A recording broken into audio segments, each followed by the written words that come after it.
André Dassary, né à Biarritz le 10 septembre 1912. Il appartient au peuple basque, où chanter est une seconde nature. Tout au long de son enfance et de son adolescence, il se forge la voix sur les airs traditionnels de ce pays.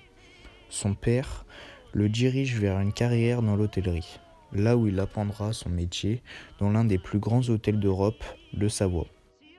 Appelé au service militaire de Bordeaux, c'est là qu'il s'inscrit au cours de chant du conservatoire.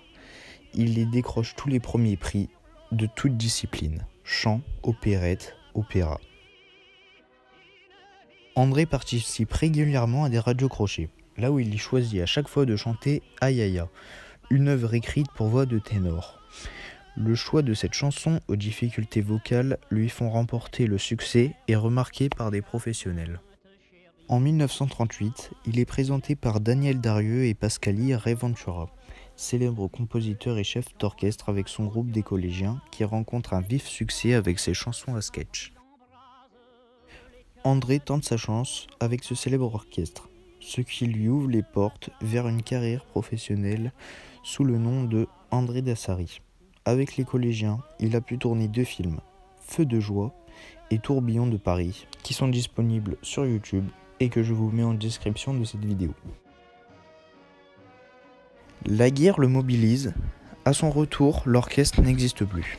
L'après-guerre le propulse vers le haut. On le surnomme le ténor à la voix d'or. Son nom brille en haut d'affiche de tous les music-halls de Paris et tous les plus gros théâtres des plus grandes villes de France. Quelques notes à propos de Monsieur Dassary.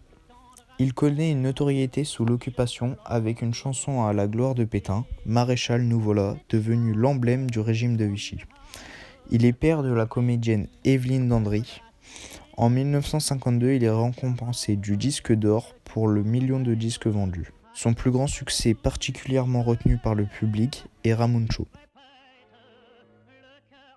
Si je me suis permis de faire une vidéo vous présentant l'œuvre de ce grand monsieur, c'est tout d'abord car je l'apprécie particulièrement et que son nom est désormais méconnu pour la plupart. Cette vidéo est un hommage en sa mémoire et pour inciter à ceux qui ne le connaissent à l'écouter, car pour moi, il incarne ce qu'est un véritable chanteur. Voici quelques morceaux que je vous conseille. L'enfant de Bohème, Ramuncho, La fête du tabac, L'étranger au paradis, Un rayon de printemps, le plus beau de tous les tangos du monde, et enfin, un morceau que j'aime particulièrement, La France de demain. Merci de m'avoir écouté, c'était Ramuncho, à une prochaine.